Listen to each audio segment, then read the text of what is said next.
Pour exporter une vidéo dans DaVinci Resolve, la première chose à faire est d'aller dans le module de livraison.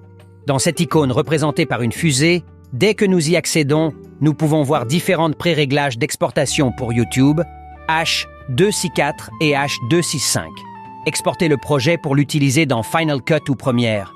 Je recommande d'utiliser ces paramètres uniquement pour exporter rapidement les vidéos et si vous n'êtes pas intéressé par la meilleure qualité. Mais dans ce tutoriel, je vais vous apprendre comment effectuer vos propres réglages manuellement pour avoir le contrôle de toutes les options.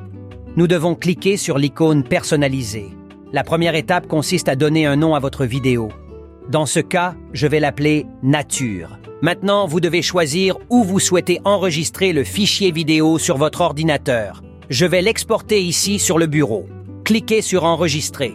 Maintenant, nous allons sélectionner quelle partie de la vidéo nous voulons exporter. Tout ce qui se trouve en dessous de cette barre grise est la partie du projet qui sera exportée. Appuyez sur la touche I pour marquer le point d'entrée de la vidéo et appuyez sur la touche O pour marquer le point de sortie de la vidéo. Maintenant, il exportera uniquement la partie que j'ai sélectionnée, mais je veux exporter la vidéo entière. Donc, je marque le point d'entrée au début de la vidéo et je marque le point de sortie exactement à la fin. Assurez-vous d'avoir fait cela correctement, car il y a souvent des images vidéo non sélectionnées. Pour cela, vous pouvez zoomer et corriger. Une fois que nous avons terminé, passons aux paramètres d'exportation. Dans la section de rendu, nous pouvons sélectionner un ou plusieurs clips. Avec des clips individuels, une vidéo de CE Clip sera exportée, puis une vidéo d'un autre clip, puis une autre vidéo d'un autre clip, et ainsi de suite. Si nous sélectionnons l'option d'un seul clip, il exportera simplement une vidéo avec tous les clips ensemble. Sachant cela, nous choisissons la méthode que nous préférons et passons au format. Je recommande d'utiliser le format MP4. Le format QuickTime est similaire, mais selon mon expérience, il peut causer des problèmes lors de l'envoi de la vidéo sur les réseaux sociaux ou les pages web. Maintenant, nous devons choisir entre H264 et H265.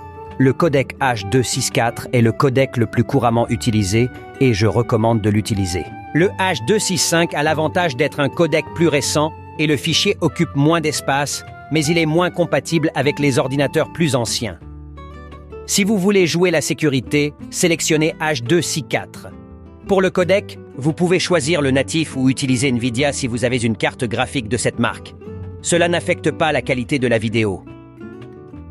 Pour la résolution, assurez-vous d'avoir la résolution correcte de votre vidéo. N'utilisez pas une résolution plus basse ou plus élevée. Dans mon cas, c'est du 4K. Pour le taux d'image, mettez le même taux que celui que vous avez utilisé dans les paramètres de votre projet. Je choisis 25 images par seconde car j'ai monté ma vidéo avec ce taux d'image. Ensuite, dans la section de qualité, je recommande d'augmenter les kilobits par seconde. Ajoutez un 0 ou vous pouvez également laisser en automatique et sélectionner la qualité maximale. Les deux options sont bonnes.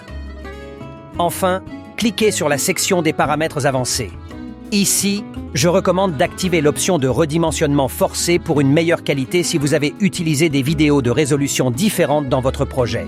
Par exemple, imaginez que toute la vidéo d'un iguane que vous avez enregistrée est en résolution 4K, mais seulement ce clip que vous avez enregistré est en 1080p car vous avez utilisé une autre caméra. Dans ce cas, vous devriez convertir ce clip de 1080p en 4K. Cocher cette case permettra cette conversion en 4K au maximum. Pour la qualité audio, sélectionnez le codec AAC ou PCM si possible. Et assurez-vous que le taux d'échantillonnage est au maximum. Nous sommes prêts. Maintenant, cliquez sur Ajouter à la file de rendu. Nous voyons que le projet a été ajouté à la file d'attente. Nous n'aurions qu'à le lancer et il commencerait à exporter la vidéo. Mais avant cela, si vous souhaitez enregistrer tous les paramètres que nous avons modifiés et ne pas les changer à chaque fois, il suffit de cliquer sur CS3 points et de sélectionner « Enregistrer en tant que nouveau pré-réglage ». Choisissez un nom pour cette configuration et vous verrez qu'une nouvelle configuration a été créée pour vous. De cette façon, vous gagnez du temps en modifiant tous les paramètres chaque fois que vous souhaitez exporter une vidéo.